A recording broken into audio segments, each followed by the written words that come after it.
The year is 1442, and the air above the Danube carries the scent of wet earth, iron, and the distant smoke of burning villages as the armies of the Ottoman Empire sweep across the Balkans like a dark tide. And somewhere on the road between fear and surrender, a boy of 11 years old rides in a small carriage with his younger brother beside him, staring out through wooden slats at a world that has stopped belonging to them. His name is Vlad, son of Vlad Dracul, heir to Wallachia, and he does not yet know that he is being taken not into safety, not into diplomacy, but into the beginning of his undoing. The carriage creaks like a dying animal as it enters Edirne, the Ottoman capital, and the boys step into a world that smells of jasmine, hot sand, fresh ink, and blood. Towering minarets cut the sky into shards of silver, and the palace rises like a sunlit fortress carved from marble and discipline. The guards do not shout, they do not strike. Their silence is worse because it tells the boys that this place does not waste cruelty on children. It saves it for lessons. They are not prisoners, not officially. They are honored guests, living collateral delivered to Sultan Murad II as a guarantee of their father's obedience. They are dressed in silks, taught languages, trained in combat, fed roasted lamb and pomegranate wine, as if comfort could dull the sharp edge of captivity. But even a child understands the truth when he sees it. Comfort is not kindness, it is control. Vlad watches everything.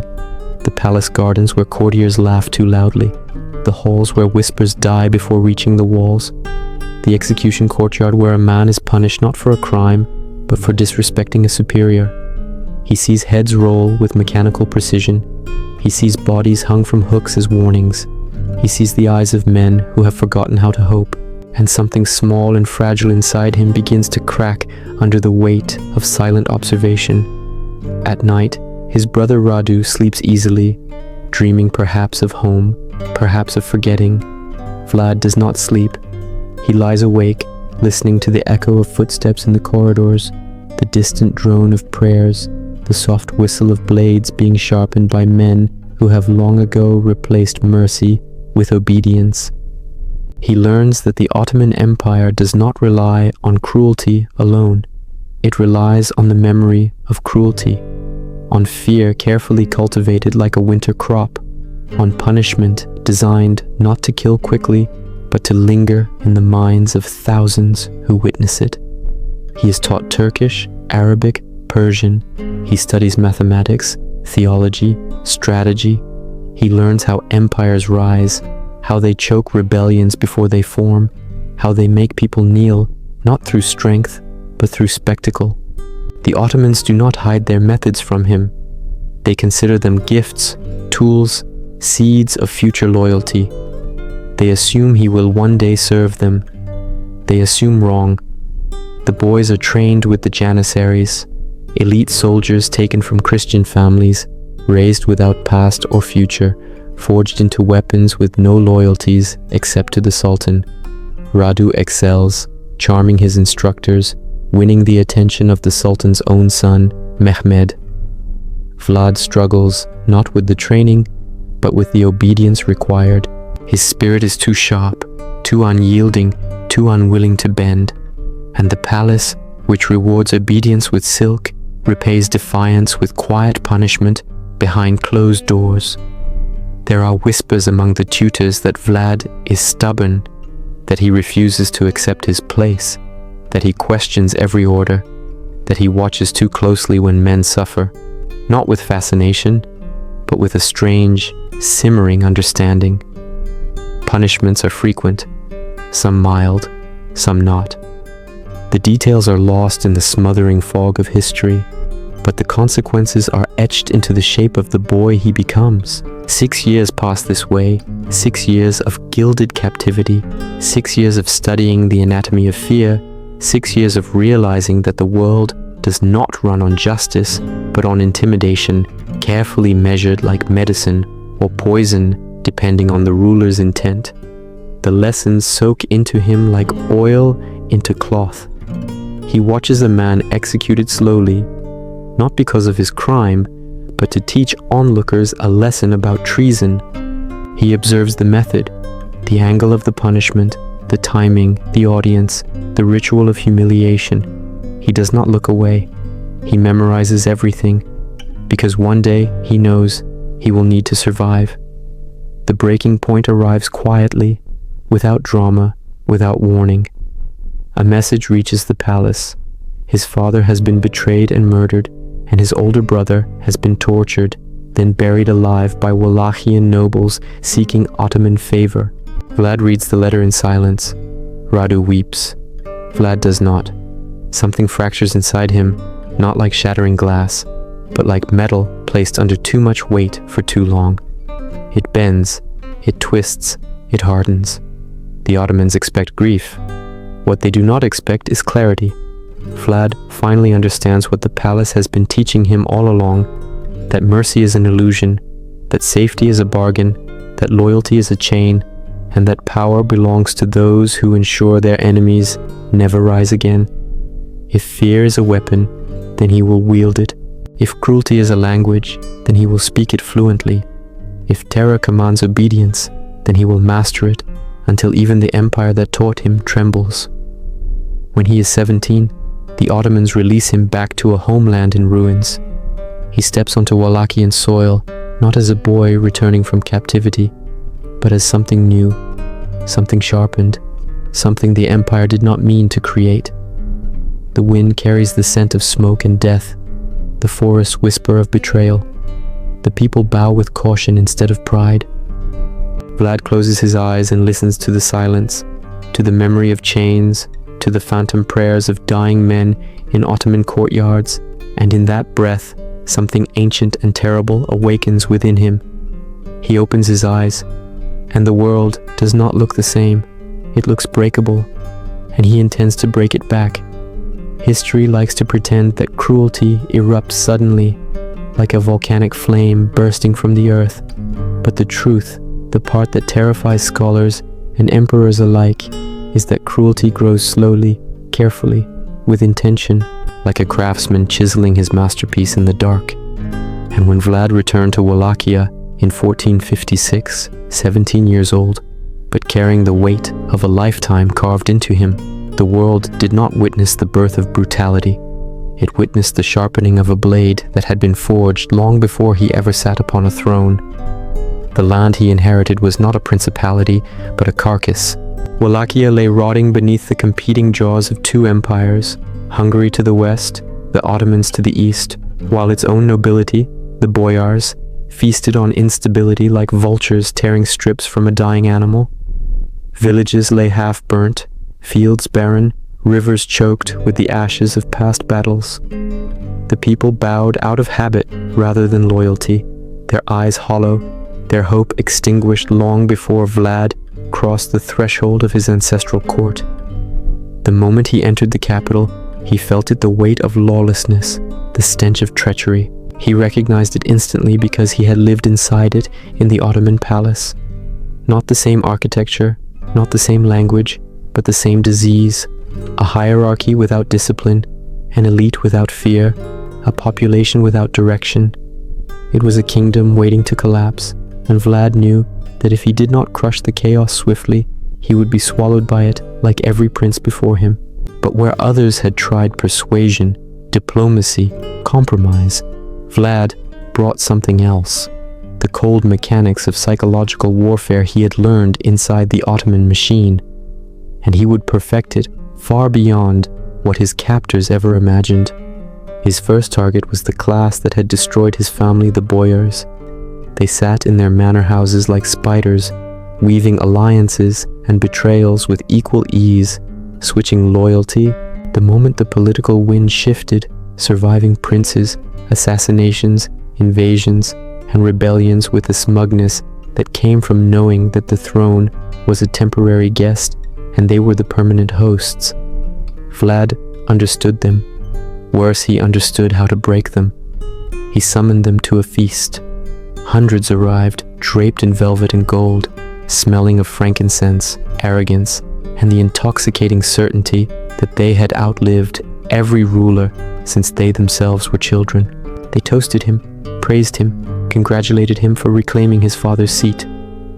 And in their layered smiles, he read everything, the flattery, the contempt, the calculations forming behind their eyes as they assessed how long this young, untested prince would last. Then Vlad rose and asked the question that sealed their fate. How many rulers have you lived to serve?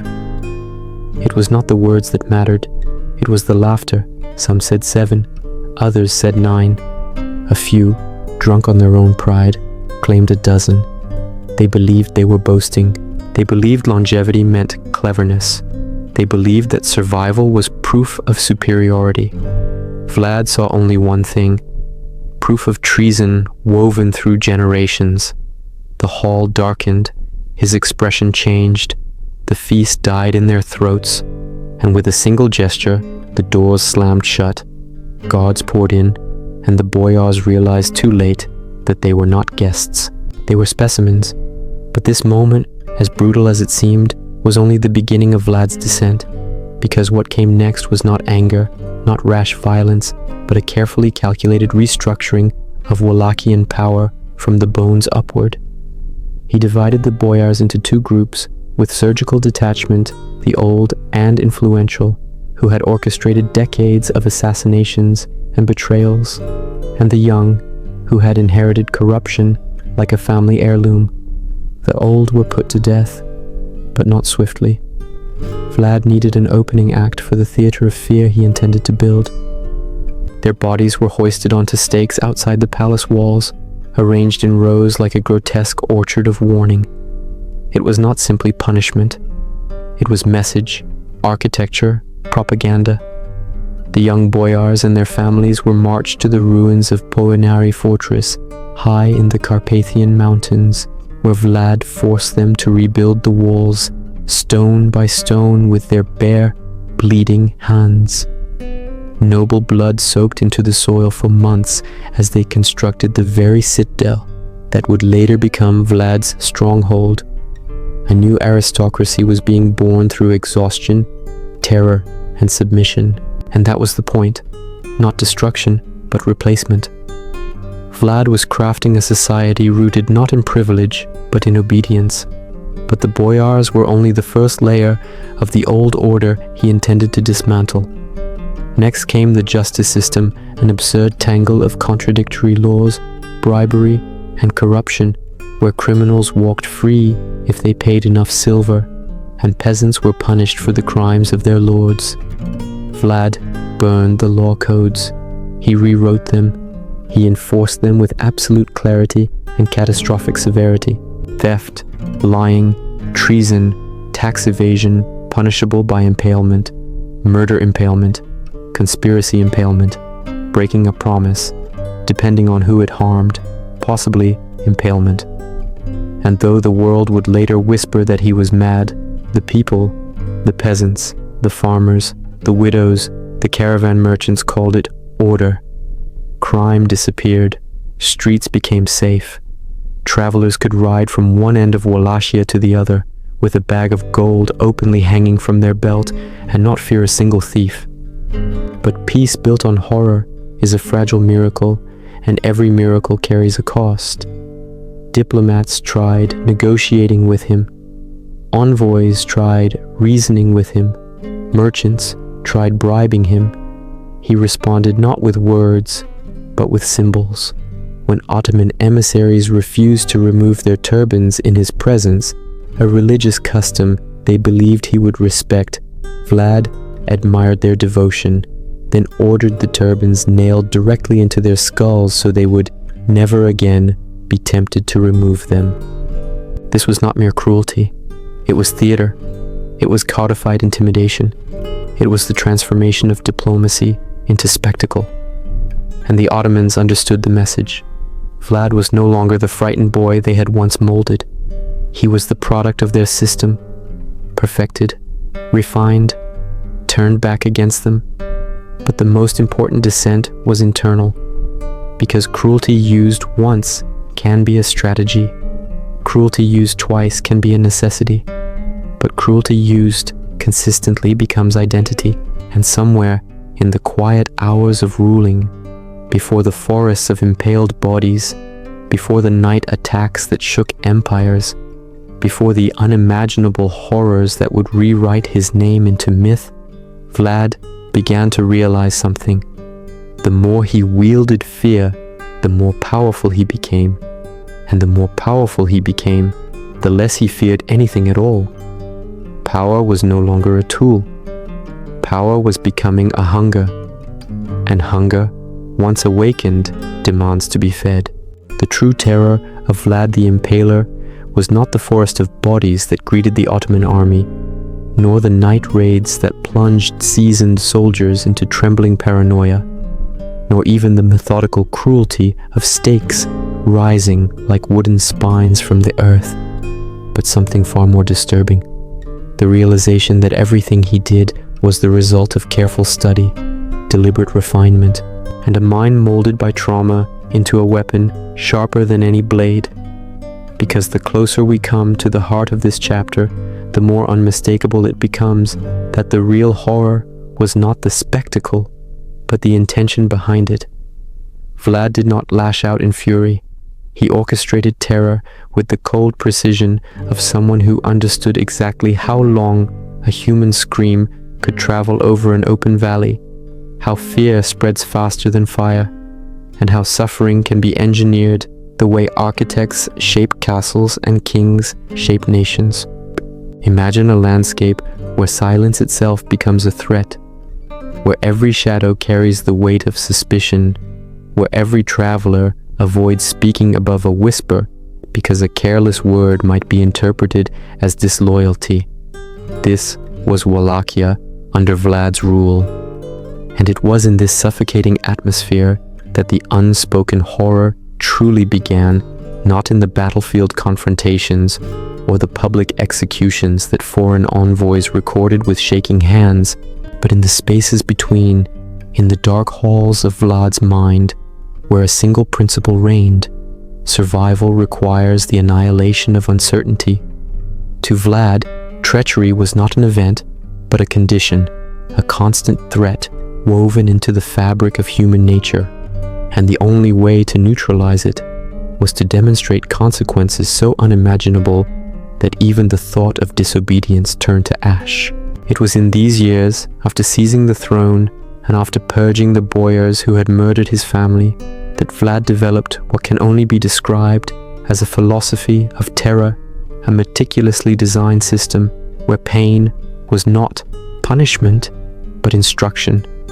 He believed that fear was a language spoken universally, understood instantly, and obeyed absolutely, and so he used it as others use diplomacy.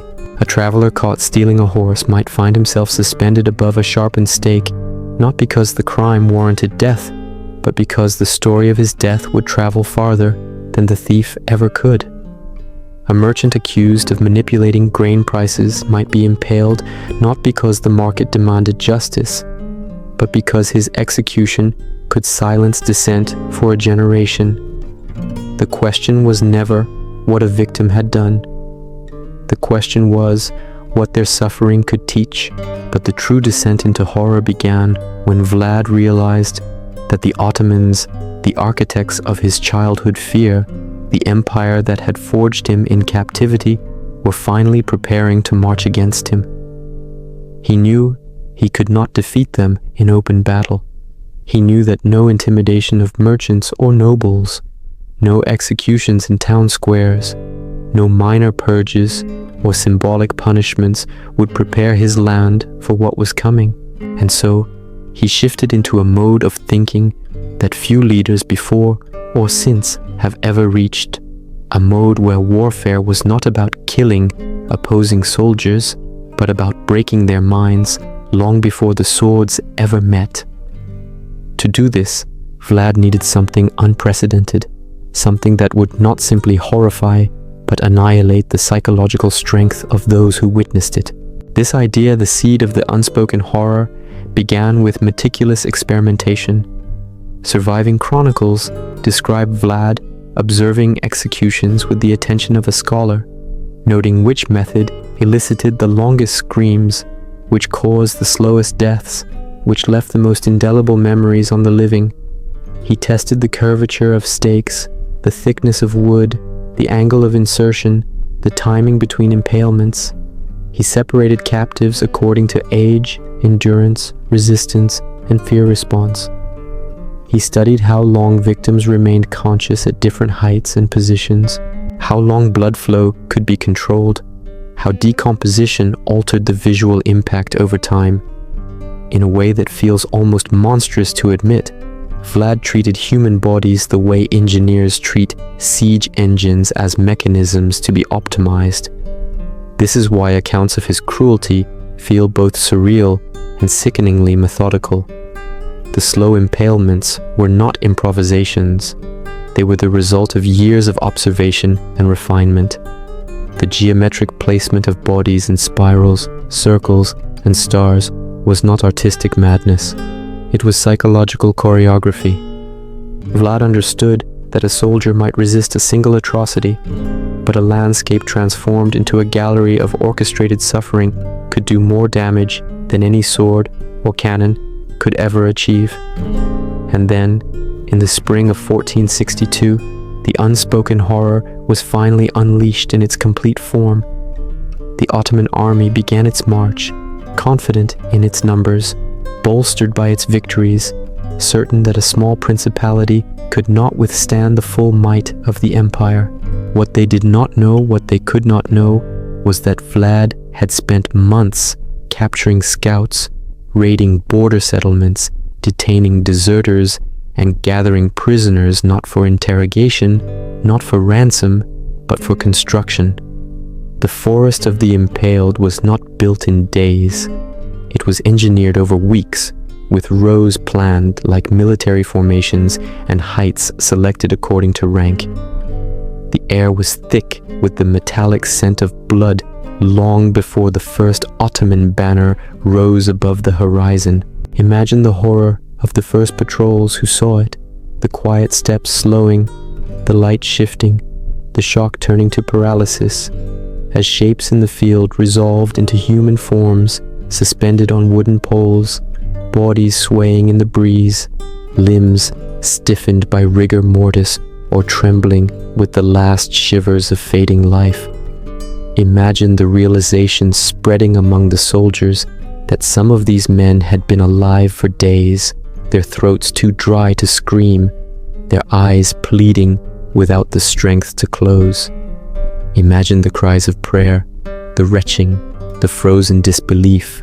This was not battle. This was psychological obliteration. And the silence that followed, the stunned, breathless silence of an army realizing it was facing something beyond strategy, beyond cruelty, beyond sanity. That silence was the true horror, because it meant the Ottomans understood, perhaps for the first time in their history, that the will of a single man had bent an entire landscape into a weapon. At that moment, as the Sultan and his commanders looked upon the immense tableau of death, something shifted irreversibly. They were not facing rebellion. They were facing obsession, trauma, and brilliance sharpened into a single terrifying force. And the only truth left, the one etched into the memory of every soldier present, was simple and devastating. Some victories are won with swords, others are won with fear. But this victory, this grotesque masterpiece, was won with something far darker, a mind that had learned to turn pain into power, a mind that had survived its own destruction, a mind that knew exactly how to destroy others. And that is the unspoken horror history tried to bury. The greatest terror Vlad ever unleashed was not the forest of the impaled, nor the night raids, nor the mutilated envoys fleeing back to Constantinople with their turbans nailed into their skulls, but something far quieter, something that began growing the moment his enemies retreated, something that spread through his own land like smoke rising from a battlefield after the fires have died, the fear of what he was becoming, the realization that no one, not even those he fought to defend, would ever be able to stand close to him again without trembling.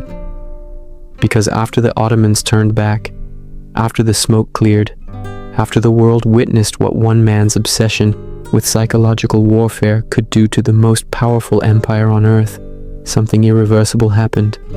Vlad won the war, and then he lost everything.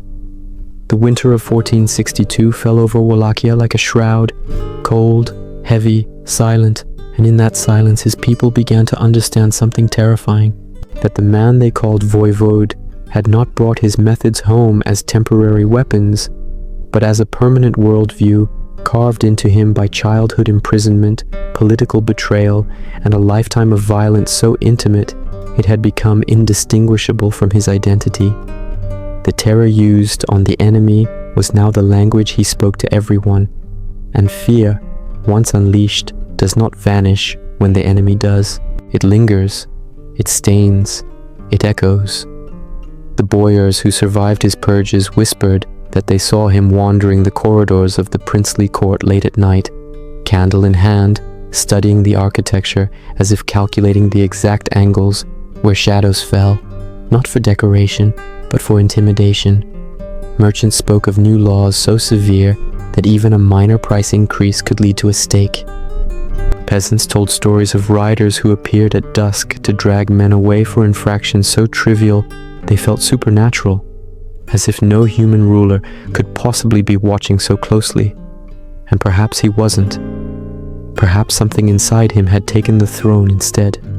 There is a chilling line preserved in the account of a Saxon chronicler who interviewed Wallachian refugees during Vlad's reign. He did not sleep. It was the world that slept in fear around him. His mind, sharpened by trauma and fueled by paranoia, had turned everything into a battlefield. The Ottomans had retreated once, but they would return, he knew. His own nobles had betrayed him before they would betray him again, he believed. Every smile hid treachery. Every whisper held conspiracy. Every natural silence sounded like a prelude to assassination. And so he continued the work he had begun long before Targovishte became a cemetery of the impaled. Control through terror, order through fear, power through suffering. But fear is a double-edged weapon, and its edge always turns inward. By the end of 1462, rumors about Vlad's growing instability reached Hungary, and King Matthias Corvinus, who had once praised him for defending Christendom, now saw an opportunity, or perhaps a necessity. The Hungarian nobles feared that a man capable of breaking the Ottoman Empire's nerve might do the same to them. Diplomats exchanged letters, many forged, some genuine, each more damning than the last. Word spread that Vlad was negotiating with the Ottomans again. Word spread that he was planning expansion. Word spread that he could not be controlled, only contained. Fear had done its work, and so the man who turned back Mehmed II was arrested not by the Turks, not by traitors, not by invaders, but by the Christian king he believed was his ally. And here is where the story fractures into something tragic, haunting, almost pathetic in its quiet cruelty, because Vlad was not thrown into a dungeon. He was placed under comfortable house arrest, his weapons removed, his armies scattered, his throne occupied by his own brother, Radu, the beautiful, gentle, Ottoman-educated rival he had once grown up beside in the palace of Edirne. Imagine that. The boy who bent to survive now ruled. The boy who refused to bend now rotted in silence. For 12 years, Vlad lived like a ghost in a world that had already reshaped itself around his absence.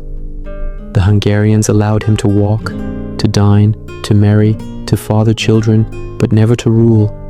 He had been transformed from a prince to an exhibit, the dangerous creature in a gilded cage, visited by diplomats who whispered about the legends, who studied his face searching for signs of madness, who debated whether he was a monster or simply the mirror of their own world, reflected too clearly.